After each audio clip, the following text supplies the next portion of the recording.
Nobody wants just a job anymore. People want a career. Labor, work, the workforce, it is all evolving. Employees have many options, and employers are working to make sure those options and opportunities are known. We have to change our thinking about them and adapt to where they are. In certain areas, you're talking six figures all day long. For many workers, it's all about work-life balance.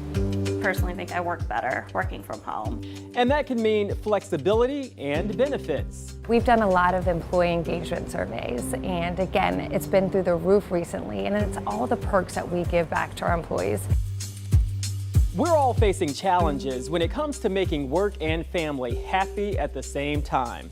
It's a delicate balance, which is creating unique situations and pushes people to their limits. There's no question that burnout causes people to leave. And burnout can lead to larger issues. Quiet quitting is just one. And according to experts, rethinking employer-employee dynamics might be a necessary step to fixing things. This ideal worker notion in the past that you separate your personal life and focus on your professional life while at work at least is not sustainable. It does come back down to people, and people have stories and lives, and you have to meet them where they're at. Some are shifting gears and changing professions. I did not have all the funds that I needed to come back to school as a student, and this program is giving me that opportunity. And if change is what you're looking for, there are options. I'm going to be doing something that I really love. The opportunity is there, and I'm taking it. A major issue around the country is labor trafficking, which is more widespread than you might suspect. But groups are working to stop the inhumane treatment of people simply trying to make ends meet. A person who is a victim of either sex trafficking or labor trafficking, which is our expertise, can sue their employer. You can always trust someone out there. Speak. If you have opportunity, make that one phone call. Hey everybody, I'm Louis Bolden, and this is Solutionaries. Our show focuses on finding the creative thinkers and amazing doers, fixing problems in our communities. Today, what's working and who isn't? A look at work and labor and the solutions making things better. Today we start in Detroit, focusing on solutions to burnout, quiet quitting, quiet firing, and more. What you're finding now is just a general level of exhaustion in the workforce, which is leading to apathy. And people are just getting so burnt out that they really almost stopped caring.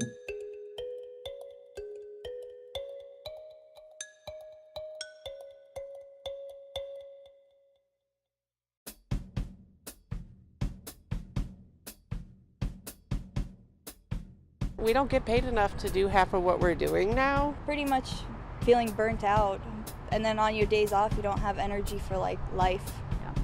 I had to force her to come out with me today. Lydia and Robin are best friends and hairdressers in competing salons. Both say they're burned out and close to quitting. I don't feel the same that I used to feel. Like, just sometimes I feel like a shell. You know what I'm saying? I had to actually cut my hours down this week because I'm constantly going and getting shots for pain for my nerves because I'm on my feet nonstop. The last place I worked at, she ran 20 different stores, and I don't understand how you can do that as one person. Worker burnout is getting worse, according to Indeed, a giant job aggregator site.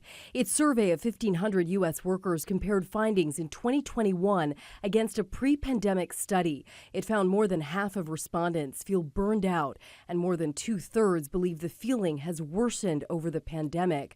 Those who work virtually are more likely to say burnout has worsened over the course of the pandemic than those working on site. We're finding everywhere we go, if the employer does not tie to the values of the employee and vice versa, then what we see is more burnout, more disengagement, because they don't see the point in being there. David Strubler is a professor in the Department of Organizational Leadership at Oakland University. There's no question that burnout causes people to leave. Now, there's other things that happen with burnout. I become a cynic.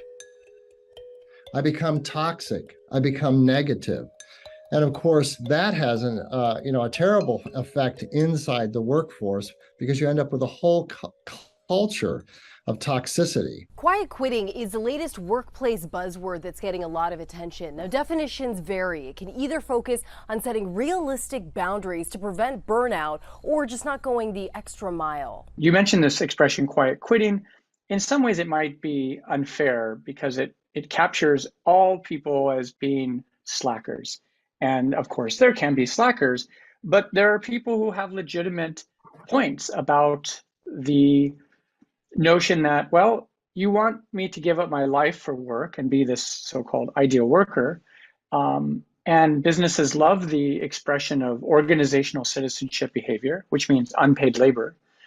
But at the same time, you can't have a sustainable organization where there's no trust. Jeffrey Sanchez Burks is a professor of management organization at the University of Michigan's Ross School of Business. This ideal worker notion in the past that you separate your personal life and focus on your professional life while at work, at least, is not sustainable. Both professors say addressing worker burnout and quiet quitting requires setting boundaries and having an open dialogue. Something employers need to pay attention to is often they think, oh, the most important thing is that you're here from 8 to 5.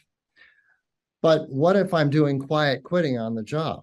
Because I can't manage my work life and family at the same time. So my productivity goes down. That costs a huge amount of money. Professor Strubler says replacing a worker who quits costs the company about 45% of the worker's salary. Productivity plummets with no one to do the job, and now you're paying a recruiter to conduct interviews.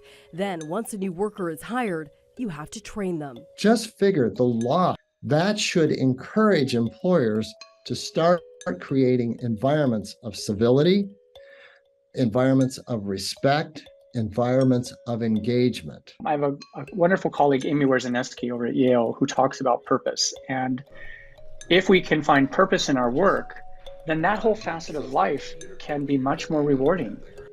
While we want to think about ways in which we can make work more rewarding for us personally, at the same time, I think it's quite legitimate for people to say, all of my non-work life matters a lot.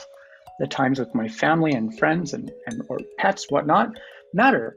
And so I do need to craft a life that allows me to devote the energies I want to that as well. Then there's the phenomenon of quiet firing. That's when a worker feels like they have no other choice but to quit. So some examples of that could be feeling like you've been passed over for several promotions or not getting a raise in years. Companies don't listen to the people that are working for them, and then the people that have been loyal and have worked through the whole pandemic and stuff, they're just being put on the back burner. And then they hire new people that don't show up, they don't do anything, and they get put on at a higher pay rate than we do, and that's not fair. What do you think are some solutions then to kind of address worker burnout? Just listen to what your employees are saying. Don't say, well, I've been doing this for so and so years. Well, clearly something's wrong because everyone's quitting. So listen to the people that are actually working for you, not what you think is right. There are steps companies can take to retain quality workers. Before the pandemic, a lot of organizations, a lot of leaders thought things like emotional intelligence or empathy were things that, well, that would be great if I had it, but I don't need to. I've got plenty of work. Times are good and so forth. Now I'm not finding as many leaders who are so cavalier. They're hungry to find ways to make closer connections with their workforce, with new talent, with trying to make sure that when people start, if they've hired them, they stay and don't quit after the first day, which is happening as well. There are limitations to addressing worker burnout. Not everyone can quit until they find a better fit, and not everyone can work remotely. A clear limitation to everything I've said is I've completely omitted entire discussions about wages. And what's a fair wage, and what's a fair split between profits to shareholders versus wages and profits that should go to wages. No amount of empathy can make up for the fact that equitable compensation it matters. We're in what we call the hyper-modern world now. Hyper speed, hyper anxiety, hyper individualism, hyper everything. And because of that, that's the context in which we're swimming, so to speak, the sea in which we're swimming. This is a limitation that we're faced with, but we have to find a way in it. I'm optimistic about the number of companies and the number of leaders who are taking this seriously, that if we come up with a more empathetic approach to the organization, we're going to have something that's more sustainable in people's lives. It's going to help them with happiness, which we know is all-time lows, with stress, which is extremely high, with burnout, with unfair compensation. This is an interesting time, an interesting reckoning, and I'm optimistic that the relevant issues are being talked about, and I think that increases the odds that they'll be given the attention they need rather than just brushed under the table. Businesses need to rethink that whole process to lift up the different benefits they have, to lift up the different community investment they have, to position their jobs differently than they did before pandemic.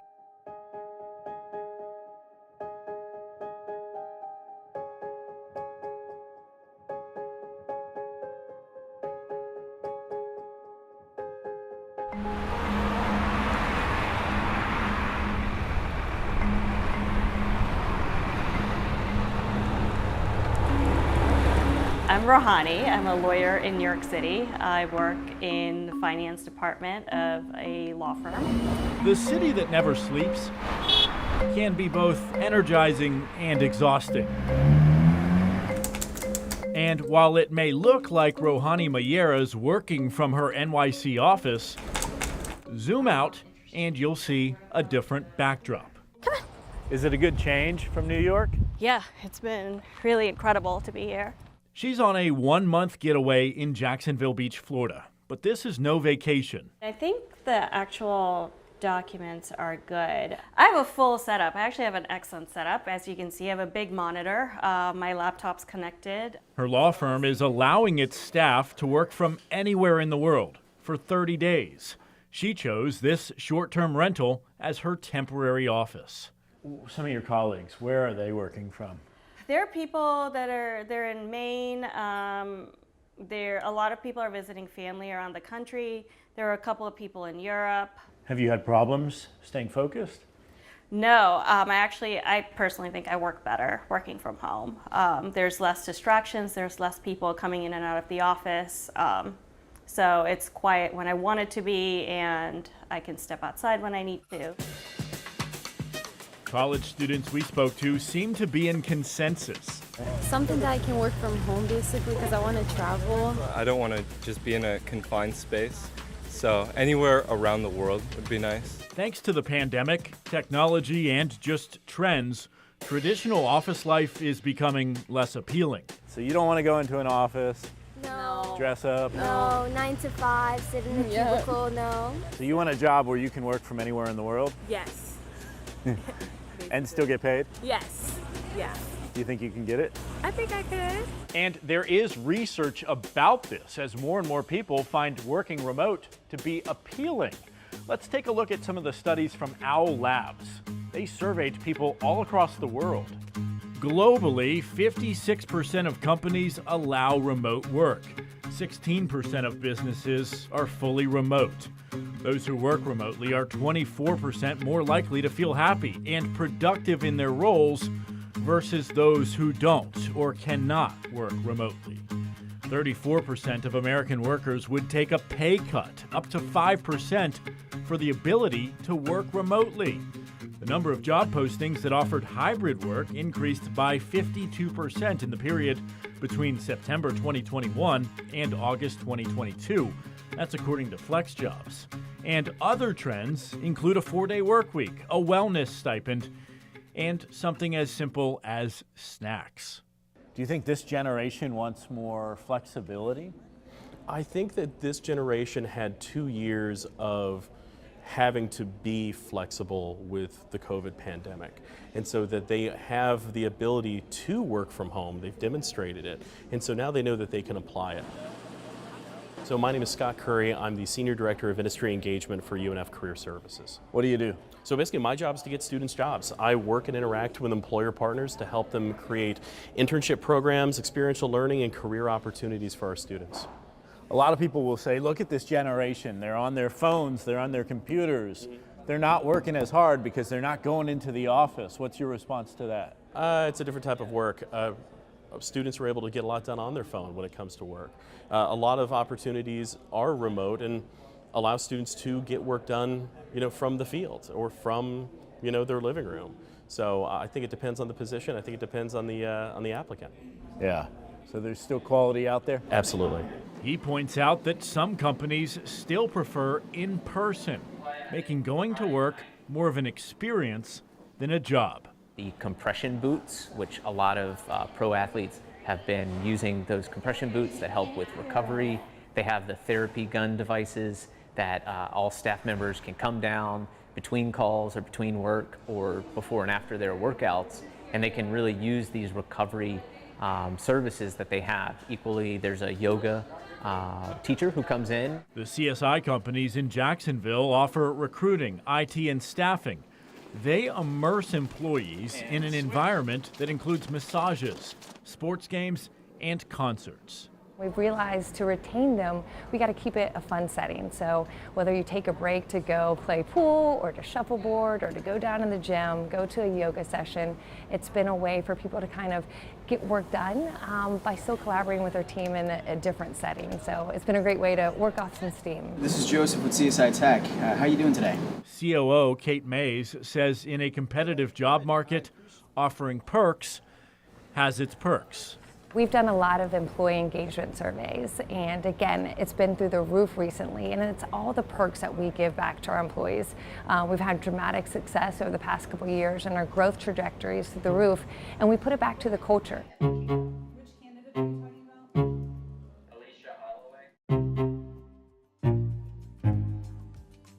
Money can be made. Oh, yeah. I was able to pay all my bills off, pay my house off. In fact, I bought another house for a rental.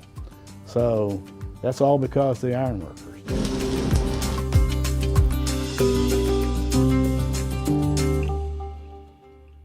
The happiest moments. The heroes who inspire. Something good is happening here. Search for Something Good Show on YouTube and subscribe to the channel. Something Good. The good news you need.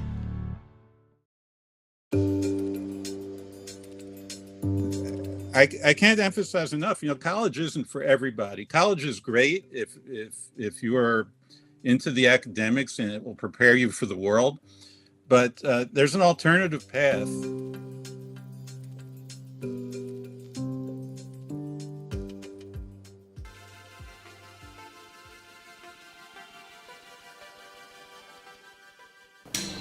I never wanted to be 9 to 5. And I walked in, I saw all this steel, and I said, oh my God, what have I got into?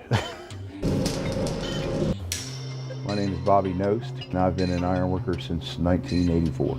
Any regrets all those years later? Absolutely not. Some say they're part of a fading tradition, a legacy of steel, welding, and hard work. The American iron worker. Any infrastructure that you see in this country, any skeleton, every building, every bridge, every skyscraper starts with us. How would you describe the life of an iron worker? It is a hard, difficult job. I've done 14, 15-hour days. It's not a 9 to 5, it's more of a lifestyle. If you're willing to work and not afraid of heights, it's definitely something to look into. I had to replace the lightning cables on pad 40 after the rocket blew up at SpaceX, and that was I think that's like 305 feet or something like that. You didn't blink? That's the job. Daniel Aldinger is a third-generation union man, a journeyman iron worker for nearly 2 decades now. Being in a union was something that was instilled in me very young. Aldinger is in his early 40s, a family man with financial security. And I got medical insurance. I have a pension. and an annuity. But he wonders about the next generation. You know, for a long time in this country, we've put the trades on the back burner. The average age of the tradesman is just kind of creeping up and up and up. Your average age of a welder, I think, is in the 40s or 50s these days. Jason Jagiri, like Aldinger, is in his 40s. A trade school is just as good as going to college. He tells News 6 he's seeing fewer men join the ranks of the paid apprentice program. In fact, the men on this crew are two of the last in line. How important is that apprentice program? Very important. So anybody can come in with no skills at all. Put my side in first. By the end of your 4 years, you're completely certified in all different aspects of the ironworking trade.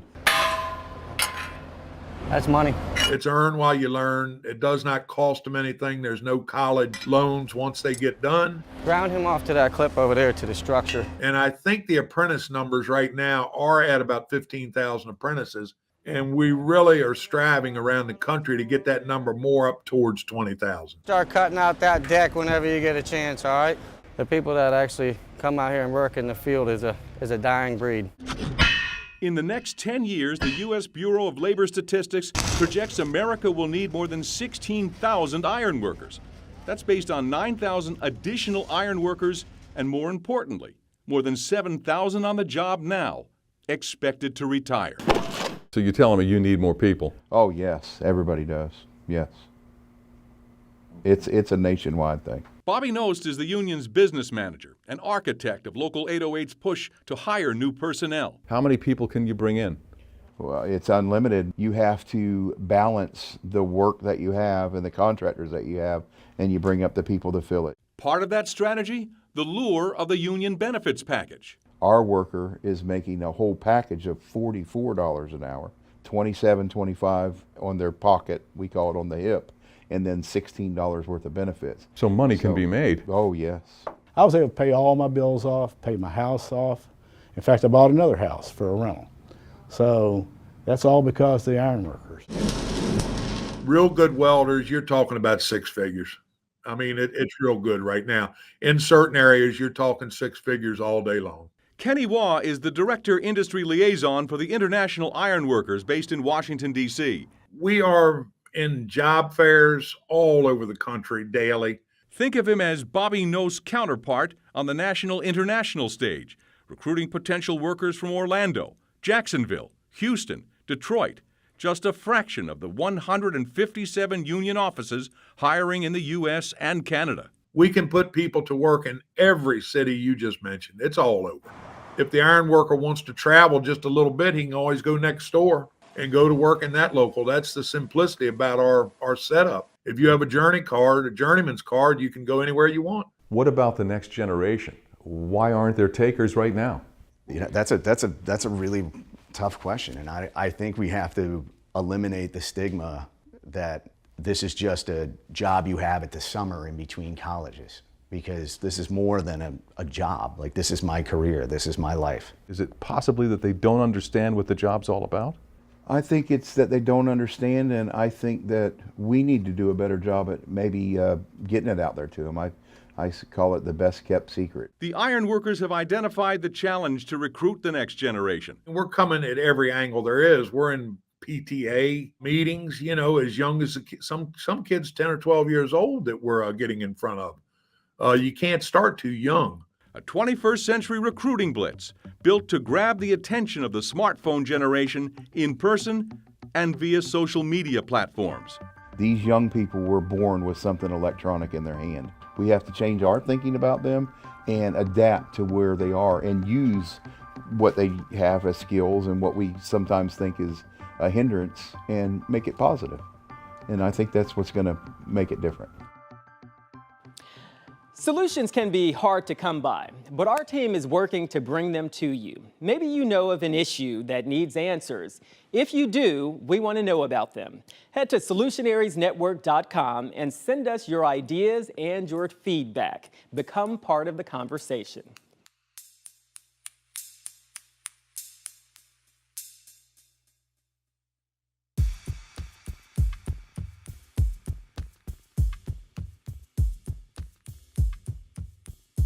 I started working with him in 2010 in Nigeria. I work as house help. I do everything in the house, take care of the kids. He was a good man. Everything was good. When did he start talking to you about coming to the United States? He never said anything. He just said, go get your passport. You're going to the United States, and that's it. I never knew it was gonna be permanent.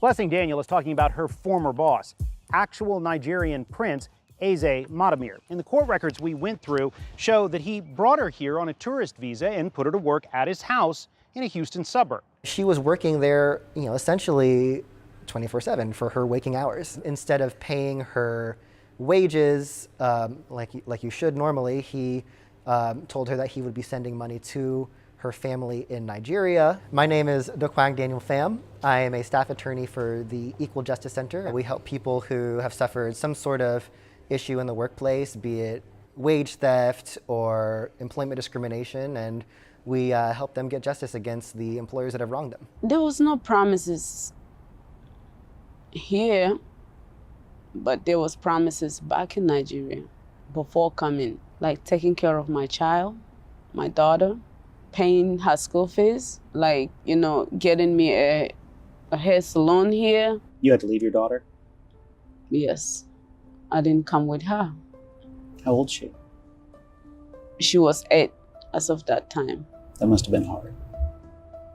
One of the hardest things ever. Yes. What did they tell you would happen if you left? I don't know, I want to say that.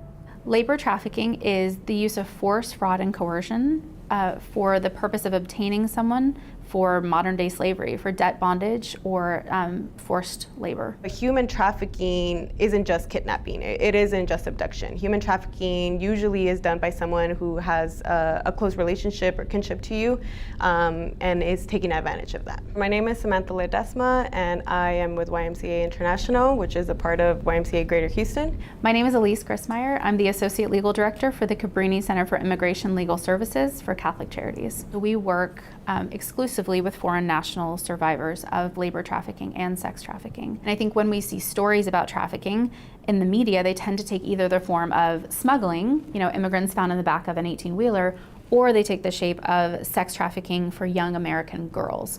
And both of those things are so narrow in focus that we miss how broad trafficking is. That trick we see is typically, come work for me, I'll pay you a minimum wage waitressing job. And then you get here and you find out it's something else. A lot of these labor trafficking cases can be with foreign nationals, with somebody who is undocumented in the U.S. While many victims of trafficking are undocumented, there are those, like Daniel's, who come to the U.S. on tourist visas. Then there are those who come here on worker visas. So the H-2A and H-2B program specifically are brought in to fill gaps in employment here in the United States. They can apply for visas to bring people into the country.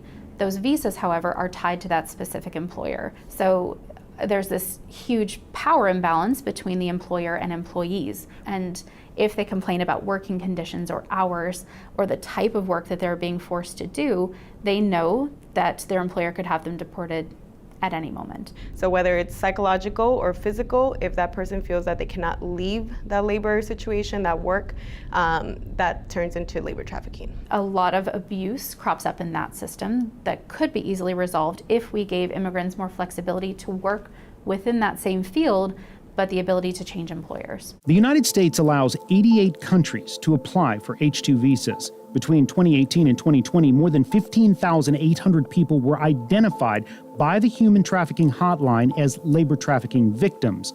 Nearly 3,700 were holding an H-2 visa. Again, people with these visas cannot change jobs to escape their situation. In Daniel's case, it took a call to get her out. I was going to church at first. I started to make friends, and when they realized I was making friends, they stopped me from going to church. I never had a phone. They never got me one. They said I had no one to call. When her family friends eventually learned that she was in Houston and working for this Nigerian politician, they basically asked, we want to see you, we want to spend time with you, and she wasn't able to do that under her employer's orders. Eventually they figured, something might be wrong, and they essentially called the police. Do you remember the day that the police showed up at your house? Just like right now. I would never forget that. Were you scared going with the police? At first, yes. What did you think was going to happen? I thought I was gonna be deported. The fear in me, like, I had no idea what was going on. They said it was human trafficking, and I had no idea I was going through that. So a person who is a victim of either sex trafficking or labor trafficking, which is our expertise, can sue their employer and recoup damages related to the mental anguish that they've suffered and the wages that they should have gotten. So it was the YMCA International working on the immigration half of Ms. Daniels' case that eventually referred her to us to do a civil lawsuit. How was that settled? It's settled for a decent amount of money. We did try to speak with the prince about this case. His attorney emailed us a statement reading the prince was traumatized by the allegations and he filed a counterclaim for defamation.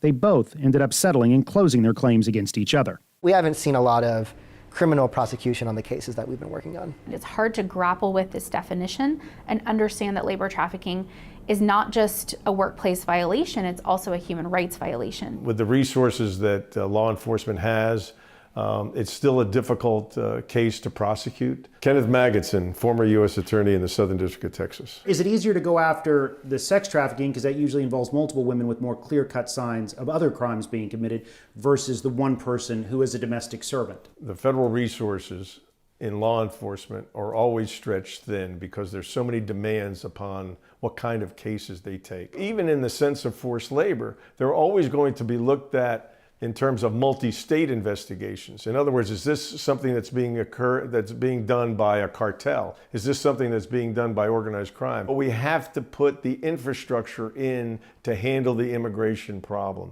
And right now, we don't have that infrastructure. We just have law enforcement at the border trying to stop people.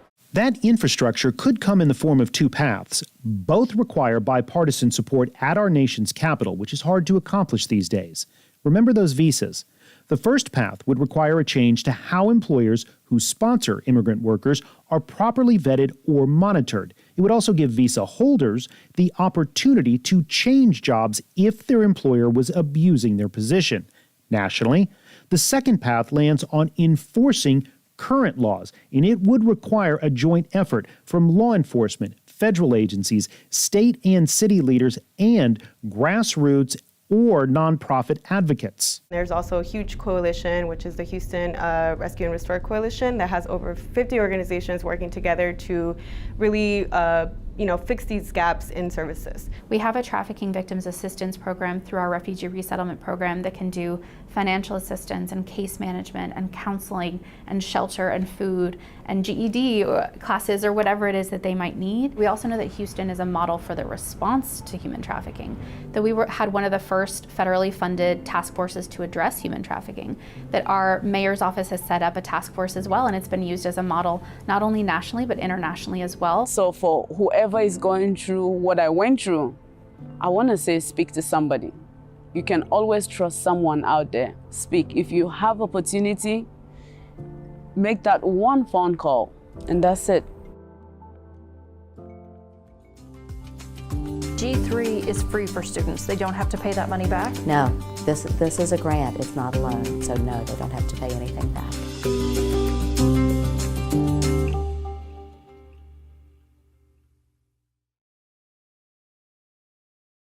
Facts have never been more important than now. They can be the difference between life and death. Rely on the Trust Index, your first line of defense against disinformation. Just look for the seal. It's true means it passed the test, and we can back it up. Not true means it's fake. Don't trust it. And be careful means not entirely right or wrong, but it could be risky. In the battle against disinformation, no fact is off the table. If it seems suspicious, send it to us and we'll get answers. Look for the Trust Index on the stations and websites of Graham Media Group.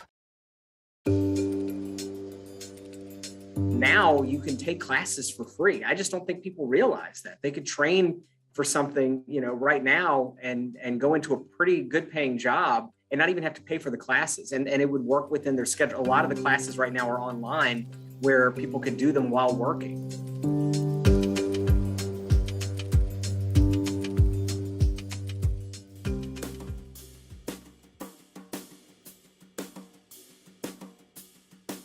We are experiencing a labor shortage in high-demand fields. We're reaching out to those and saying, you know, you may want to change your career field. Change is scary, very, very scary. How can we help the citizens, our current students, prospective students, employers, to meet these needs? I probably would not be here right now. This program is giving me that opportunity. This will propel Virginia forward. I'm Elizabeth Wilmer, Vice President of Academic and Student Affairs at Virginia Western Community College. We are experiencing a labor shortage in high-demand fields such as IT and healthcare, early childhood development, those type of fields. And so what has Virginia's response been to that problem? Is to create the G3 grant, which means get skilled, get a job, and get ahead. And this is a grant that helps students afford college in those high-demand areas. I am working, I'm working full-time, but I did not have all of the funds that I needed to come back to school as a student, and this program is giving me that opportunity so that I can do that. Some of my books I paid for, some of the books were paid for by the program, so it's been really a good opportunity for me. I just wanted to change, I wanted to do something different. And Virginia Western's here, they have the program. I thought it would be a good opportunity for me now. What do you think it would have been like without G3? It would have taken me longer, and I probably would not be here right now. There would have been, I have so many other obligations, and I was looking at all of these other things, and I just didn't see a way for me to do this and complete what I wanted to do. And so this is giving me the opportunity to do that, and to get my degree, because I don't have it, and if you want to go far, you need a degree, in my opinion. And G3 is free for students. They don't have to pay that money back? No, this is a grant, it's not a loan, so no, they don't have to pay anything back. So this kind of helps in two ways. It helps employers get the people they need to run a business, but it also helps students pay for college. That's exactly right, yes. It really will help the economy of the Roanoke Valley by having more employees that are trained, well-trained, because Virginia Western can do a great job at training those employees to be skilled workers. So the categories are healthcare, IT, early childhood development, the trades and manufacturing, and public service. There are many different programs that they can choose from within those categories. For example, let's take healthcare. We offer 9 different degrees in healthcare. We have nursing, practical nursing, radiography, radiation oncology, surgical technology, physical therapy assistant, medical lab technology. When our family first came to the country, my dad got really sick and he'd been hospitalized in Korea for many years. So healthcare environment wasn't too strange for me. When I see the nurse taking care of the patient, I really want to be one of them. My name is Thanh Nguyen. I'm a medical assistant at Korean Clinic Internal Medicine. So I think the two important things that people can gain from the program is financial support and opportunities. When I applied for the program, I wasn't a US citizen. So it would be more expensive for me and it would be harder for me to be in the program. But thanks to the G3 program, I'm able to make it because my parents at that time weren't able to support me based on their income. How does it work? First, the student has to fill out the FAFSA, the Student Financial Aid Form, and G3 is a last dollar grant, which means that first they get their financial aid or any other scholarships and grants that they qualify for. Then G3 pays for the rest of their tuition, fees, books, and if they qualify for full financial aid, it will give them a stipend, a semester-based stipend that they can use for living expenses. Since last summer, Virginia Western has used more than $1.2 million in G3 funding to help more than 1,300 students. When you add all 23 Virginia community colleges together, that number is much higher. And even if you don't qualify for federal financial aid, you can still receive G3. G3 has funds for those students that don't qualify but still fall within 400% of the federal poverty level. So for a family of 4 that makes $100,000 or less roughly, they can still qualify for G3 even if they don't qualify for federal financial aid.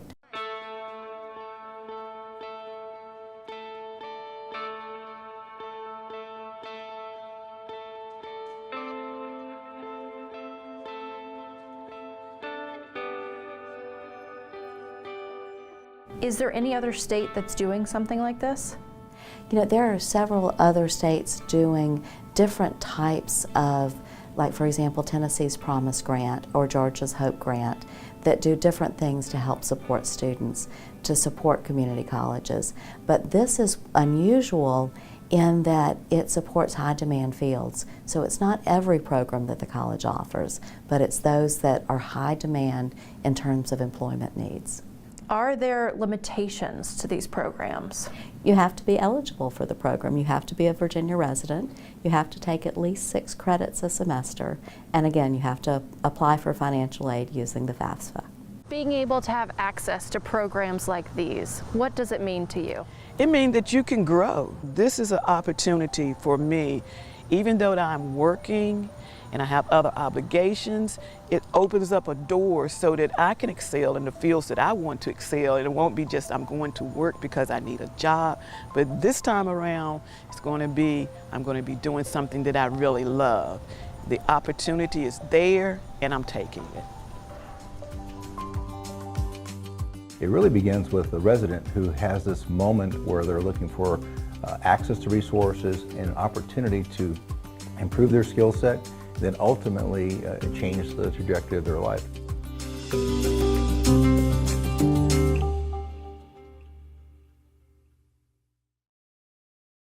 At KSAT Explains, we take one topic, add a team of journalists, and dive in. Then we stream it for free on KSAT.com and the KSAT TV app. Sometimes serious, sometimes fun, always interesting. Go beyond the headlines with KSAT Explains. We did 2 surveys at Bankrate of the American public, and they both came in basically the same way, that 55% of those who were employed were going to look for a new job in the coming 12 months, and what they were looking for, even at a higher level than higher pay, was the ability to work remote and to have more flexible hours, and those are lessons that have been learned only because of the pandemic.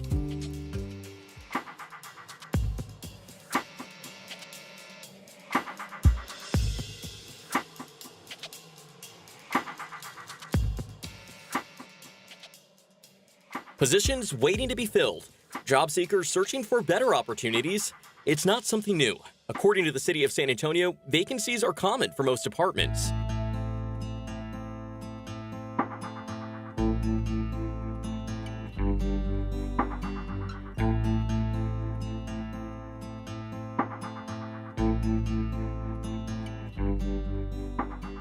So what would it take to get these spots filled? Some believe it's a layered issue. The idea of labor shortage means different things, and it's not just there's not enough people and there's more jobs than people. There's probably some of that, but I think are we helping everyone reach their full potential and developing the skills needed to compete for those jobs, and doing so at a pace and a rhythm that produces people with those skill sets to meet those jobs. I think that's the biggest question, but that's also the biggest opportunity.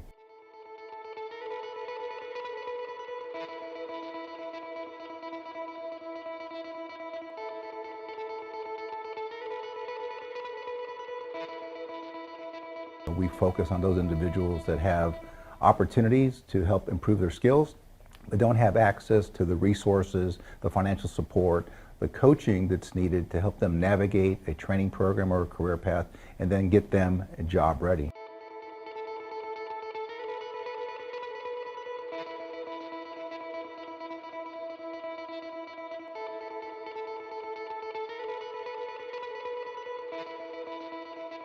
As a result of our services and the upskilling and putting people in jobs where they can take care of their families and be contributors to our economy, that Quest returned about $1.7 billion back in economic impact to the community. Those in-demand careers include healthcare, information technology, and different trades. It really begins with the resident who has this moment where they're looking for access to resources and an opportunity to improve their skill set, then ultimately change the trajectory of their life. That's a good question. Why now? Because the struggle, like I just got tired. I'm just so tired of struggling, going from different job to different job, and you know, I just want to live better for myself and for my family. That aha moment came after the birth of Jeroice's son. He's enrolled in a commercial driver's license program at Alamo Colleges, a training institution partnered with Project Quest. How did you get connected to the CDL program? And why specifically something like that? I got connected to the CDL program with a family friend. I was just really trying to do anything just to make more money, and then she said something about the Project Quest, and then everything else was history. I done did temp services, I done did like warehouse jobs, and like what else did I do? I was doing like little side gigs too, but nothing just clicked and nothing stayed. So I'm just glad finally I'm at a point where it's just something that okay, well, you know, I can do this. Workforce development or labor, it does come back down to people. And people have stories and lives, and you have to meet them where they're at, but seeing the transformation on the back end makes all the work that we do very, very gratifying. And thank you so much for watching. While this might be the end of the show, the discussion is just beginning. We'll have a lot more on work, labor, and much more on our YouTube channel, youtube.com/Solutionaries. And while you're there, check out our survey about work and labor. We want to hear your thoughts on the topic, and your voice deserves to be heard. You can also leave us a comment and subscribe and share. Sharing solutions helps everyone. If you know of smart solutionaries in your community, tell us about them. Head to solutionariesnetwork.com. Thanks for watching. Until next time, I'm Lewis Bolden.